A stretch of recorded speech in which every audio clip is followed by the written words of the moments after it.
Hello. Hi. What am I going to talk about? Yes. I have something to talk about. Well, one, moved house. Different place. This is my bedroom rather than my living room, so when I record now I won't have any interruptions unless somebody walks in and goes, "Oh, I got in!" I'll be back. So basically what happens at my mum's house might happen here. You're actually in my wardrobe. That sounds really creepy, but you're like Narnia to me because this is my wardrobe door. So I thought, alright, well I've got two, because it's kind of built in. So I've got one over there for clothes. And oh, I got a text. I always feel popular when I get unplug that. There we are. Here's the text from Zoe saying she's sorting everything out. This is a poster from Zoe, my friend Zoe, and she's watching this. Hi Zoe. Probably isn't, but anyway, she's been mentioned, so yeah. I made that in DT, and that's the one that went wrong, so I got to keep it. So hey, I thought I'd colour it in and make it nice. That was my brother's band that he was in, and that's the sun in my face. And this, which you can just see the bottom corner of, is a calendar that I don't use. It's meant to be a weekly planner, and it has a whiteboard pen. That's about it. I have a drawer of shirts, I call it.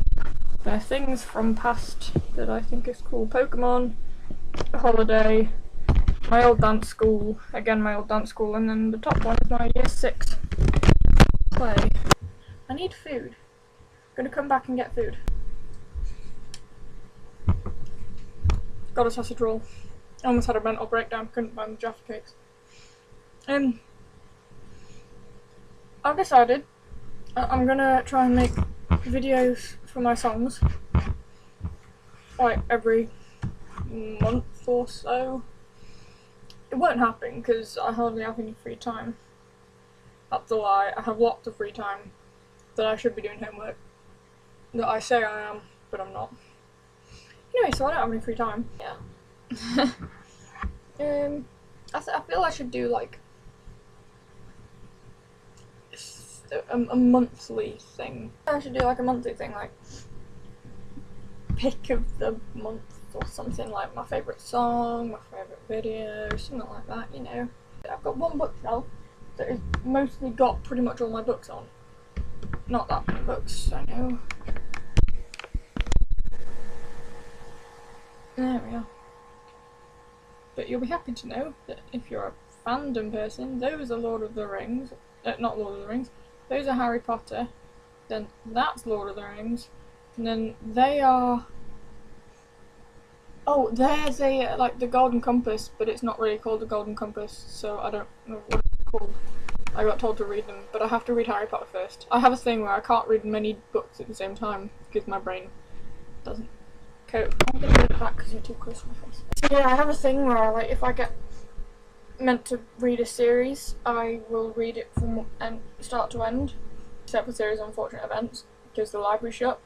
I got them all from the school library, then I had to take them all back. So I got to like book 11, book 10 or 11, I don't know. They're in a submarine. That's all I know. From an earlier book who's in the submarine, yeah. And then I started Harry Potter, so it was just kind of like, okay, I won't start again, I'll just finish Harry Potter. And considering it's December, and I started reading it about September, and I'm only on the second book. I'm a very slow reader, if you can't tell. So, yeah. And I pretty much know that I don't need to read the books, because my friend Rowena is literally like, she's an encyclopedia of Harry Potter. You can ask her any question and she will tell you the answer. Almost instantly. Not definitely instantly, but almost. But yeah, so I already know like the whole storyline, and I've read sections of the book because she'll be like, oh, I love this part and I love this part. And she did a drama exam where she had to do a monologue, and you could either choose a monologue from like plays, or like you could do a soliloquy from Macbeth, or you could choose a book section, and she chose, oh, which one was it? It was, I think it's the Half-Blood Prince that she had. I'll just check. Yeah. Oh, brilliant! I found it! Wait, no. Yeah. So, she decided to read. I found Rowena's page. This is her favourite page, 499. This is her favourite bit in the whole book.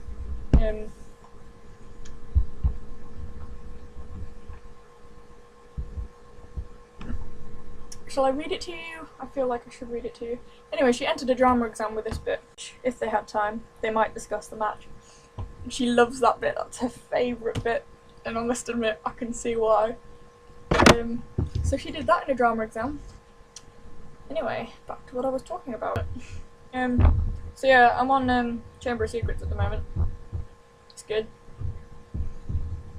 Gilderoy Lockhart is annoying though. But I must admit, Dolores Umbridge is the worst person in the world. You kind of hate her more than Boldly should go. Don't know how long I've been filming. 22 minutes. I'm gonna have to cut a lot out of this. I'll probably make it about reading. Well, have fun reading if you like Harry Potter, or I need to read the Hunger Games as well, don't worry, I haven't got the books, but I will be reading them. It's either them or Lord of the Rings next. Lucy, if you're watching, you'll make me read Lord of the Rings. Or Hunger Games. I know you like Lord of the Rings, probably more than Hunger Games, but it'll be one of them. So yeah, I'm gonna finish this because I've just been holding it and I need to eat it, because yeah. So I'll edit this and, you know, I'll see you around. Bye. Hello, yes, I look like the colour of the snow or ice, but that's because, as you can see, it got dark. Anyway, yeah, thanks for watching. Feel free to click on any of the other videos. I don't know if I'm doing annotations, but there might be something on the screen. And the bit after this is just me when I actually read out the little bit of the story. So, okay, feel free to watch it. He hesitated outside the crowded great hall, then ran up the marble staircase, where the Gryffindor had won or lost. The team usually celebrated or commiserated in their own common room. Quid, I guess? I don't know how to say that, I'm sorry. He said attentively to the fat lady, wondering what he would find inside. Her expression was unreadable, and she replied, "You'll see," and she swung forwards. A roar of celebration erupted from the hole straight behind her. Harry gaped as people began to scream at the sight of him. Several hands pulled him into the room. "We won!" yelled Ron, bounding into sight and brandishing the silver cup at Harry. "We won! 450 to 140! We won!" Sorry, it's the fact he says "we won" like 20 million times. Okay, 3, but hey. Harry looked around. There was Ginny running towards him. She had a hard, blazing look on her face, and she threw her arms around him. And without thinking, without planning it, without worrying about the fact that 50 people were watching, Harry kissed her. After several long moments, or it might have been half an hour, or possibly several sunlit days, they broke apart. The room had gone very quiet. Then several people wolf-whistled. Then there was an outbreak of nervous giggling. Harry looked over the top of Ginny's head to see Dean Thomas holding a shattered glass in his hand, and Romilda Vane looking as though she might throw something. Hermione was beaming, but Harry's eyes sought Ron. At last he found him, clutching the cup and wearing an expression appropriate to have been clubbed over the head. For a fraction of a second, they looked at each other. Then Ron gave a tiny jerk of the head that Harry understood to mean, "Well, if you must." The creature in his chest roaring in triumph. Harry grinned down at Ginny and gestured wordlessly out of the portrait hall. A long walk in the grounds seemed indicated, during which, if they had time, they might discuss the match.